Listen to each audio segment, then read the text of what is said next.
ધોરણ 10 મેથ્સમાં chapter number 4 દ્વિઘાત સમીકરણ. Last લેક્ચરમાં આપણે વિવેચક જોયું હતું, દ્વિઘાત સૂત્ર જોયું, વિવેચકની મદદથી બીજનું સ્વરૂપ જોયું, 3 દાખલાની પ્રેક્ટિસ કરેલી. ચાલો ફટાફટ હું તમને આટલી વસ્તુ યાદ કરાવી દઉં છું. વિવેચકનું સૂત્ર b² - 4ac, વિવેચકની સંજ્ઞા કેપિટલ ડી અથવા ડેલ્ટા. દ્વિઘાત સૂત્ર ઉકેલ શોધવાનું સૂત્ર x બરાબર -b ± વર્ગમૂળમાં વિવેચક છેદમાં 2a. એના પછી વિવેચકની મદદથી બીજનું સ્વરૂપ જોવાનું કે ભાઈ વિવેચક b² - 4ac ધન છે, 0 છે કે ઋણ છે. જો વિવેચક ધન હોય તો સમીકરણના બંને બીજ વાસ્તવિક અને ભિન્ન છે. જો વિવેચક 0 હોય તો સમીકરણના બંને બીજ વાસ્તવિક અને સમાન છે. અને જો વિવેચક ઋણ હોય સમીકરણને એક પણ વાસ્તવિક બીજ ન મળે. અને જો બીજ સમાન હોય તો એ બીજ શોધવાનું સૂત્ર છે x બરાબર -b/2a, -b/2a. બરાબર. ચાલો દાખલામાં આગળ વધીશું. લાસ્ટ લેક્ચરમાં મેં તમને જે દાખલા કરાવેલા તે બધા બહારના દાખલા PYQ હતા, ચોપડીના નહીં હતા. આજે આપણે ચોપડીના દાખલા ચાલુ કરીએ. ઉદાહરણ 7, રકમને હરખી રીતના સમજજો. દ્વિઘાત સમીકરણ 2x² - 4x + 3 = 0 નો વિવેચક શોધો અને તેના પરથી બીજનું સ્વરૂપ નક્કી કરો. વિવેચક શોધો ને બીજનું સ્વરૂપ નક્કી કરો. એટલે શોધવા શું કીધું છે? વિવેચક ને બીજનું સ્વરૂપ. બસ. પછી બીજ નથી શોધવાના. બીજ શોધવાનું સૂત્ર આવે ને x વાળું, તે અહીંયા નથી કરવાનું. વિવેચક શોધી કરવાનો અને પછી જવાબ જે આવે, ધન આવે, ઋણ આવે, જે આવે તેના પછી પેલી નીચેની લીટી લખે એટલે દાખલો પૂરો. સમજી ગયા તમે રકમને? ચલો તો સૌથી પહેલા સમીકરણ શું છે? 2x² - 4x + 3 = 0. સમીકરણ કયા સ્વરૂપમાં હોવું જોઈએ? વ્યાપક સ્વરૂપ. છે કે વ્યાપક સ્વરૂપમાં? હા.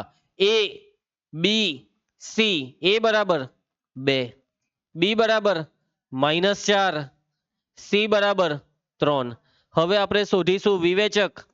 વિવેચક b² - 4ac બરાબર b -4² -4 a 2 c 3 -4² 16, 4 દુ 48, 24, 16 - 24 -8, લેસ ધેન કે ગ્રેટર ધેન? Less than 0.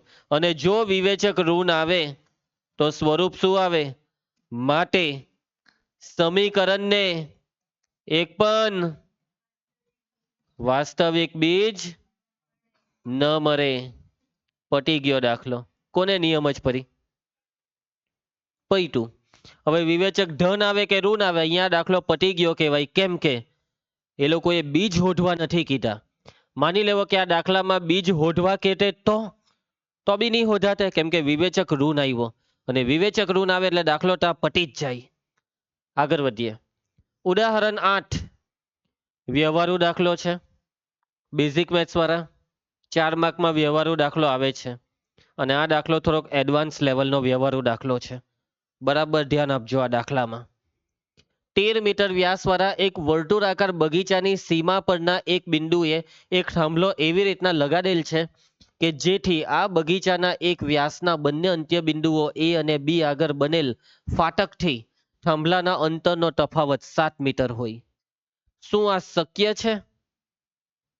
શક્ય છે?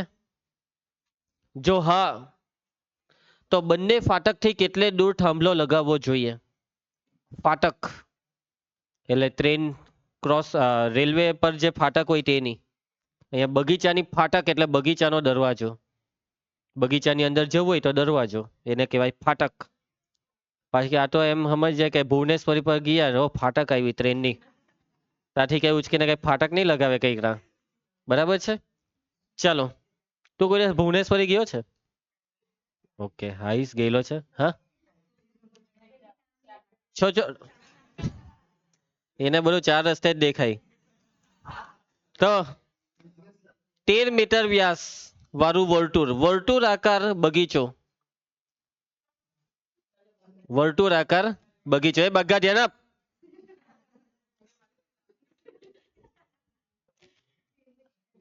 આ છે વર્તુળાકાર બગીચો. હવે આ બગીચાની સીમા પરના એક બિંદુએ થાંભલો લગાવવાનો છે. તારે થાંભલો લગાવવાનો છે. આ શું કરતો છે આ? તો થાંભલો લગાવવાનો છે.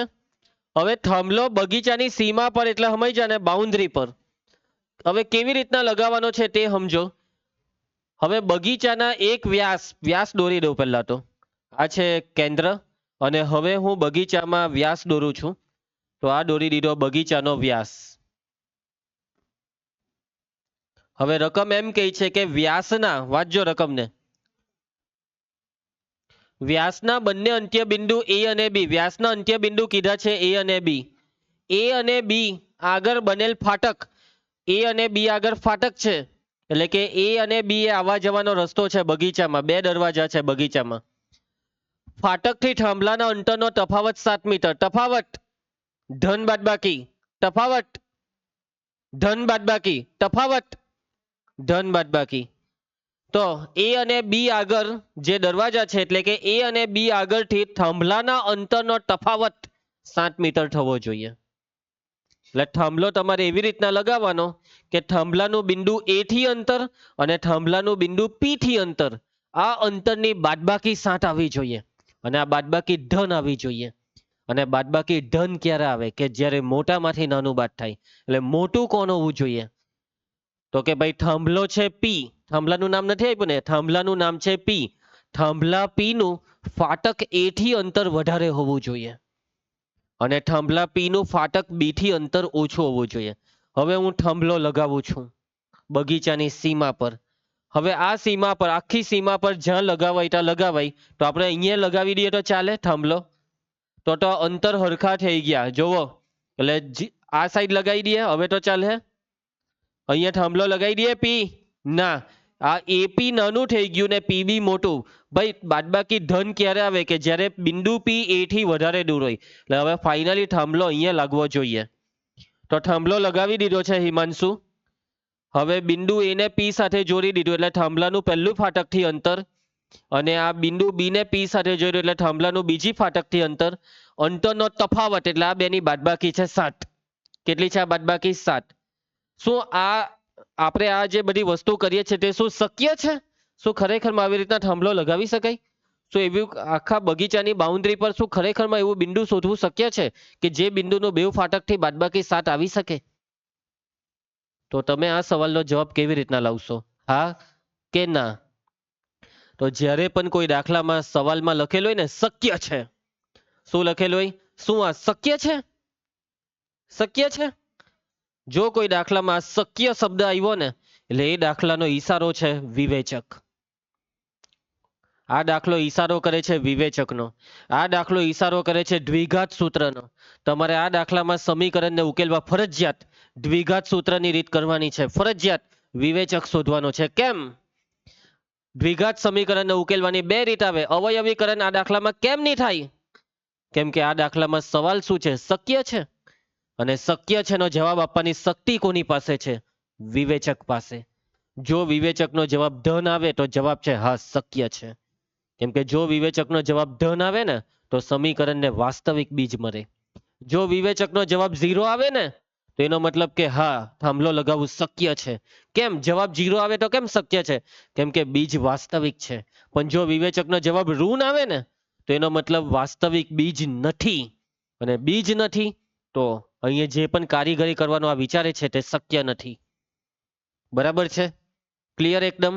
એટલે કે જો કોઈ દાખલામાં શક્ય છે શબ્દ આવ્યો અને તમે સમીકરણ ઉકેલવા માટે અવયવીકરણ કર્યું તો તમને એ અવયવીકરણના માર્ક્સ નહીં મળે. આ શક્ય છે શબ્દ આવે એટલે સમજી જવાનું ચોથા ચેપ્ટરનો દાખલો. અને એ પણ રીત બી સમજી જવાનું. રીત કીધી નથી પણ સમજવાની. વિવેચક. કઈ રીત રોહિત? વિવેચક.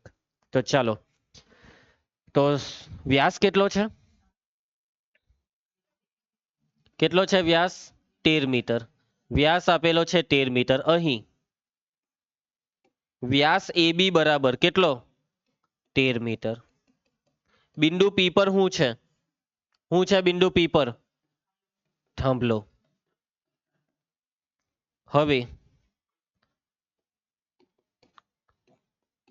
થાંભલા પી નું બંને ફાટક એ અને બી થી અંતરનો તફાવત કેટલો આપેલો છે રકમમાં? ભાવસાર, અંતરનો તફાવત 7 મીટર છે. એટલે કે આ બેવની બાદબાકી પીએ માઇનસ પીબી બરાબર આપેલું છે 7 મીટર. રિયા, હવે આપણે એક્સ ધારવાનું છે. કોને એક્સ ધારીએ? આપણે હોધવાનું આ જ વસ્તુ છે. જુઓ છેલ્લું વાક્ય, થાંભલાને બંને ફાટકથી કેટલે દૂર લગાવવો જોઈએ. એટલે આપણે પીએ હોધવાનું છે, થાંભલાનું પહેલી ફાટકથી અંતર, અને પીબી થાંભલાનું બીજી ફાટકથી અંતર. અને જે હોધવાનું હોય તેમાંથી જ કોઈને એક્સ લેવાનું હોય. કાં તો પીએ ને એક્સ લેવું, કાં તો પીબી ને. કોને એક્સ લેવો આ બેમાંથી? પીબી ને. પીબી ને એક્સ લેવાનો ફાયદો છે તો આ માઇનસ એક્સ ને સામે લઈ જાય તો પ્લસ થઈ જાય. સમજદારી છે પીબી ને એક્સ લેવામાં. કોને પ્રાચી? પીબી ને. ધારો કે પીબી બરાબર એક્સ, ધારો કે પીબી બરાબર એક્સ, અને પીએ ને એક્સ લેવું હોય તો બી કોઈ વાંધો નથી. તો હવે આ એક્સ ને ઉપર મૂકો તો પીએ માઇનસ એક્સ બરાબર 7. પીએ ને કરતા બનાવો, માઇનસ એક્સ સામે જાય તો પ્લસ એક્સ ને વત્તા 7. તો હવે પીએ છે, પીબી છે, એબી છે, સમીકરણ બનાવવાનું છે. તમે વિચારીને મને કહેવો કે કેવી રીતના હવે સમીકરણ બનાવશો, કેમ કે હવે રકમમાં કંઈ બાકી નથી રહ્યું. તો સમીકરણ કેવી રીતના બનાવીએ? આ આકૃતિમાં કોઈ એવો રસ્તો હોતો કે જે સમીકરણ બનાવવામાં મદદ કરે. આકૃતિમાં શું દેખાય છે તમને? આ શું છે? ત્રિકોણ. તો હું કરું આ ત્રિકોણનું? હા હા, કોઈ કઈ બોલે છે, બોલો. હું બોલતા હતા? બોલો ને, એમાં શું થયું? ખોટું પડે તેનું ટેન્શન શું લેવાનું? બોલી દેવાનું. હા યસ, રૂમાના. બોલો નહીં ભાઈ, એમાં શું થયું? બોલ ને. બિંદાસ બોલવાનું. બોલ ભાવસાર. ચાલ આરચી, તું એ વિચાર્યું છે કઈ? બોલ બે. ચાલ બોલ. આવું નહીં ચાલે, વિચારવાનું હોય. ચાલ રૂનાલી. પાયથાગોરસનો પ્રમેય બરાબર વિચાર્યું. સવાલ બહુ ખતરનાક પૂછ્યો હે તું એ, કે પાયથાગોરસનો પ્રમેય કાટકોણ ત્રિકોણ કા છે? તો આ ત્રિકોણ કાટકોણ છે. પણ કેવી રીતના એ બી તમારે જ વિચારવાનું કે એનું કારણ શું. કેમ કે કશે રકમમાં નથી કીધું કાટકોણ, પણ તમે જ વિચારો કે આ કાટકોણ કેમ છે, અને એનું કારણ લખવું પડે, બાકી ડાયરેક્ટ નહીં લેવાય કાટકોણ. ચાલો વિચારો. તો આનું કારણ ધોરણ 9માં તમે ભણેલા, અને વર્તુળ ચેપ્ટર જ્યારે ભણાવેલું ને મેં, ત્યારે એ બધું યાદ બી કરાવેલું. તો આ શું છે? આ અર્ધ વર્તુળ બોલાય, અર્ધ ગોલક ના બોલાય. અને યાદ કરો, આ ખૂણો યાદ કરો, પેલી ડિઝાઇન યાદ આવ્યું? હું હતું વાક્ય? બોલો હવે તમે. પરિણામનું વાક્ય બોલો. અર્ધ વર્તુળમાં અંતર્ગત ખૂણો કાટખૂણો હોય છે. એના પરથી આપણે કહી શકીએ કે આ ખૂણો થશે કાટકોણ. સમજ પડી? એટલે પાયથાગોરસનો પ્રમેય લગાવીશું અને સમીકરણ બનાવીશું. વૈષ્ણવી, તો સૌથી પહેલા આપણે લખીશું કે ખૂણો PAB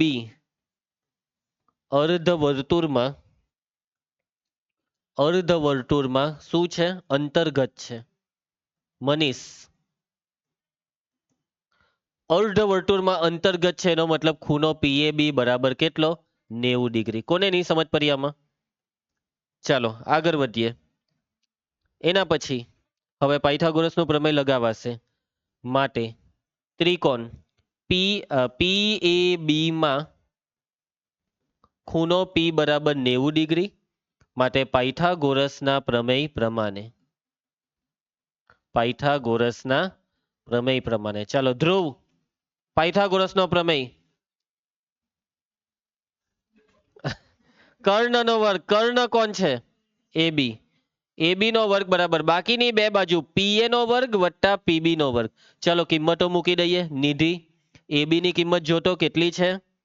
13 નો વર્ગ. પછી PA જોતો કેટલું ધારેલું છે આપણે?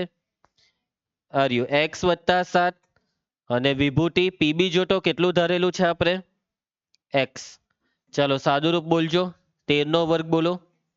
અહીંયા ત્રિપુટી કઈ બે હે 13 વાળી 5 બાર 13 આ 5 આ 12 ને આ 13 12 માંથી 5 જાય તો 7 આ પટી ગયો દાખલો. શક્ય છે હિમાંશુ જા લગાવ્યો થાંભલો લગાવી આવ બરાબર ભુવનેશ્વરીમાં જા ને લગાવી દે થાંભલો. તો હજી એક લગાવ નહીં પણ તારે વાંધો શું છે આનામાં આનો તેવડ નથી આનામાં છોડો. x વત્તા 7 આખાનો વર્ગનું વિસ્તરણ a square plus 2ab plus B square. a square એટલે x નો વર્ગ ટેકો આપીને નહીં બેસો હા 2 ટાઈમ x ઇન્ટુ 7 વત્તા બી સ્ક્વેર એટલે 7 નો વર્ગ કાઉન્સ ખોલતા જાઓ તો આ થશે x સ્ક્વેર માટે 169 બરાબર કાઉન્સ ખોલીએ તો x સ્ક્વેર 7 દુ 14 એટલે 14x આ 7 નો વર્ગ 49 વત્તા x સ્ક્વેર. 169 ને સામે લઈ જવું આપણે એટલે કે 0 બરાબર x square plus x square 2x square 14x ને બેઠા 49 ને બેઠા બાજુ પલટ કરો 169 સામે જાય તો -169 0 બરાબર 2x સ્ક્વેર પ્લસ 14x ચાલો બાદબાકી થશે કેટલી થશે આ બાદબાકી -120 અને હવે શું કરીશું બોલો ચાલો રોહિત 2 વડે ભાગતા દરેક પદને 2 વડે ભાગી શકાય છે 0 ભાગ્યા 2 એટલે 0 2 ઉડી જાય તો કેટલા વધ્યા હિમાંશુ x સ્ક્વેર વધ્યા 2 સતામ 14 એટલે 7x 2 છંગ 12 એટલે 60. અવયવીકરણ અહીંયા એક સમજવાનું ધમા 60 એકા 60 ના એવા બે અવયવ જેની બાદબાકી 7 થાય મોડે મોડે જ ખબર પડી જાય ચાલો જલ્દી વિચારી લો 12 પચામ 60 અને 12 માંથી 5 જાય તો 7 કેવા 7 વત્તા 7 હિમાંશુ 12 ને 5 ને બી માઇનસ. ચાલો નીલ ડાયરેક્ટ અવયવ લખાય હા કે ના હા કેમ કે x સ્ક્વેર નો સહગુણક છે 1 પહેલો અવયવ લખાય x વત્તા 12 ને બીજો x ઓછા 5 0 બેવના આપી દેવું x વત્તા 12 બરાબર 0 અથવા x ઓછા 5 બરાબર 0 માટે x બરાબર વત્તા 12 ને સામે ઓછા 12 ને ઓછા 5 સામે જાય તો વત્તા -12 શક્ય નથી કેમ કે x એટલે ભાઈ બાજુનું માપ અને ત્રિકોણની બાજુનું માપ કોઈ દિવસ ઋણ ના હોય જે શક્ય નથી એટલે x બરાબર 5 એ ફાઇનલ જવાબ છે જે આપણને પહેલેથી જ ખબર હતી. અલા મેં તમને શીખવાડ્યું ને મેં જ લોચો મારી દીધો અવયવીકરણ કરી દીધું વિવેચક વાળું કરવાનું હતું. ચાલો ચાલો કઈ નહીં તો પાછું અહીંયાથી શક્ય છે શબ્દ એટલે વિવેચક વાળું કરવું પડે તો વિવેચક વાળી પ્રોસેસ મનીષ બાગાનામાં ધ્યાન આપ a બરાબર બોલ માર બાગા a બરાબર 1 b બરાબર 7 c બરાબર -60. ચલો વિવેચકનું સૂત્ર વિવેચક b સ્ક્વેર -4ac ચલો b 7 નો વર્ગ નૈતિક તો ધ્યાન આપજે ભાઈ a 1 ને c છે -60 અંશ જવાબ આપતો રહેજે 7 નો વર્ગ ઓછા ઓછા 4 એકા 4 ને 60 ગુણ્યા 4 6 ચોક 24 સરવાળો કરો 289 લેસ ધેન 0 કે ગ્રેટર ધેન 0 ગ્રેટર ધેન 0 ધન કહેવાય અને ઋણ થોડા કહેવાય વિવેચક જો ધન આવે તો જયેશ વાક્ય બોલ માટે સમીકરણના બંને બીજ વાસ્તવિક અને ભિન્ન છે. ચાલો હવે જો બીજ વાસ્તવિક અને ભિન્ન હોય તો એનો મતલબ શક્ય છે થાંભલો લગાવાશે એટલે અહીંયા વાક્ય લખવું પડશે કે માટે માગ્યા મુજબનો થાંભલો લગાવવું શક્ય છે માગ્યા મુજબનો થાંભલો લગાવવું શક્ય છે. હવે જો શક્ય હોય જો આપણો જવાબ હામાં હોય હા તો આપણો જવાબ છે હા તો બંને ફાટકથી કેટલે દૂર એટલે કે આ બેને પીએ ને પીબી ને શોધવાના છે એટલે કે એક્સ ને શોધવાનો અને હવે એક્સ ને શોધવા માટે દ્વિઘાત સૂત્ર મૂકી દઈએ કેમ કે વિવેચક શોધેલો જ છે તો દ્વિઘાત સૂત્ર બોલો એક્સ બરાબર minus B plus or minus વર્ગમૂળમાં વિવેચક એટલે કે બી સ્ક્વેર માઇનસ 4ac છેદમાં 2a કિંમતો મૂકી દો બી સત્તુ પ્લસ ઓર માઇનસ વર્ગમૂળમાં આખે આખું વિવેચકનો જવાબ તૈયાર છે 289 2a માં a એકો એક્સ બરાબર -7 પ્લસ ઓર માઇનસ 289 નું વર્ગમૂળ કોઈને ખબર હોય તો બરાબર છે 17 છેદમાં 2 એકા 2 હવે હું સાદુરૂપ થશે વર્ગમૂળ કરી નાખ્યું હવે આગળનું સાદુરૂપ કરવા માટે શું કરવાનું વચ્ચે પ્લસ ઓર માઇનસ છે તેને છૂટા પાડવાના શું કરવાના રાજવી છૂટા પાડવાના માટે એક્સ બરાબર -7 વત્તા 17 છેદમાં 2 અથવા એક્સ બરાબર -7 ઓછા 17 છેદમાં 2 હિમાંશુ -7 વત્તા 17 10 છેદમાં 2 જયેશ -7 ઓછા 17 -24 છેદમાં 2 ભાગ ચલાવો 2 પચામ 10 ને 12 દુ 24 તો x બરાબર 5 ને x બરાબર -12 આપણે પહેલા અવયવીકરણ કરલું ને તો બી આ જ આવેલું અવયવીકરણમાં પણ બહુ ફટાફટ પતી જાય 3 સ્ટેપમાં પતી જાય આ લાંબુ પડે પણ હવે મજબૂરી છે સમજ જા ચાલો -12 જે શક્ય નથી તો એનો મતલબ નિધિ x બરાબર કેટલા લેવાના નિધિ કેટલા લેવાના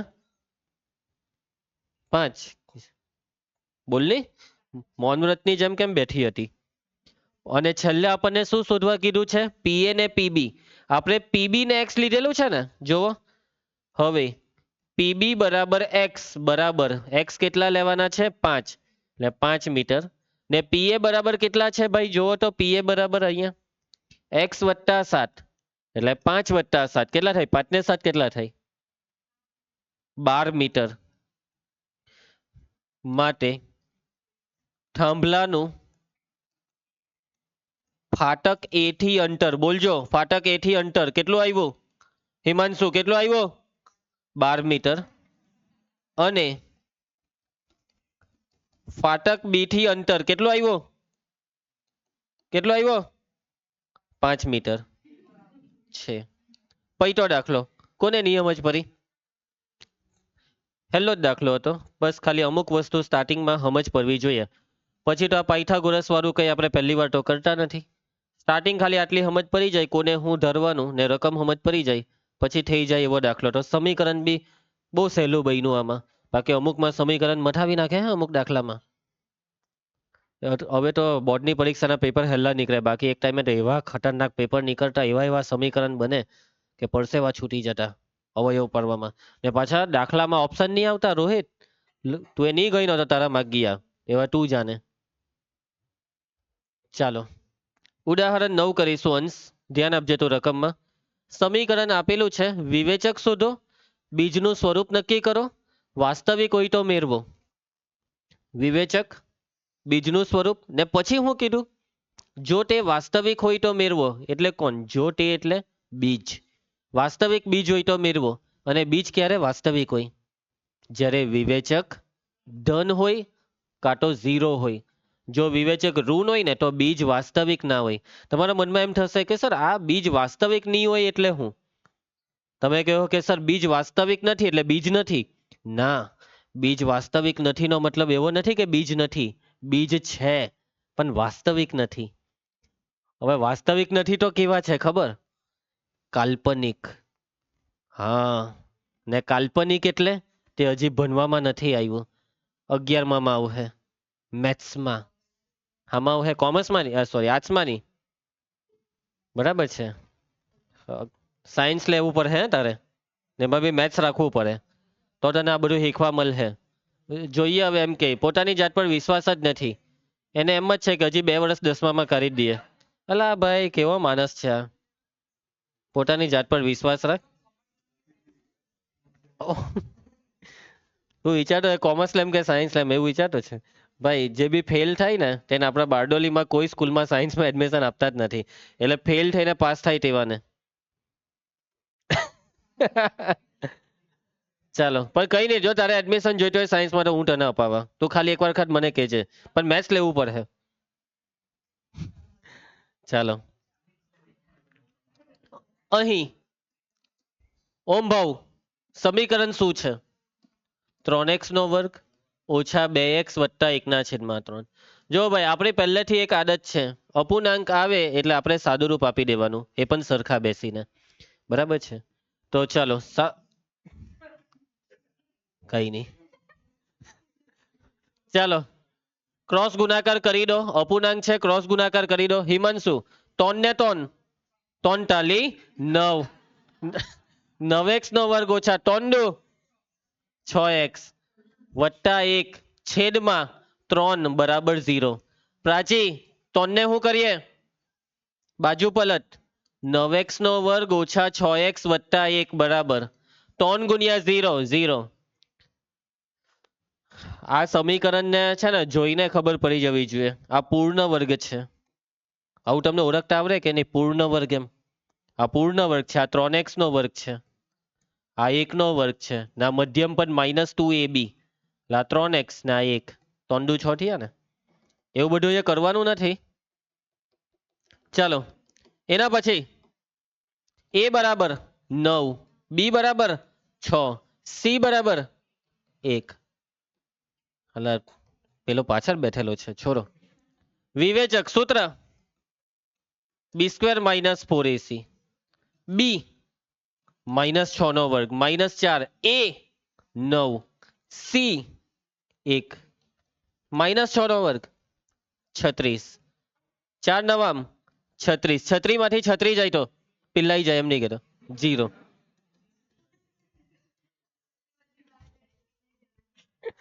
માટે તારે બોલવાનું છે સ્વરૂપ, બોલ બીજનું સ્વરૂપ. માટે સમીકરણના બંને બીજ વાસ્તવિક અને સમાન છે. વાહ સરસ.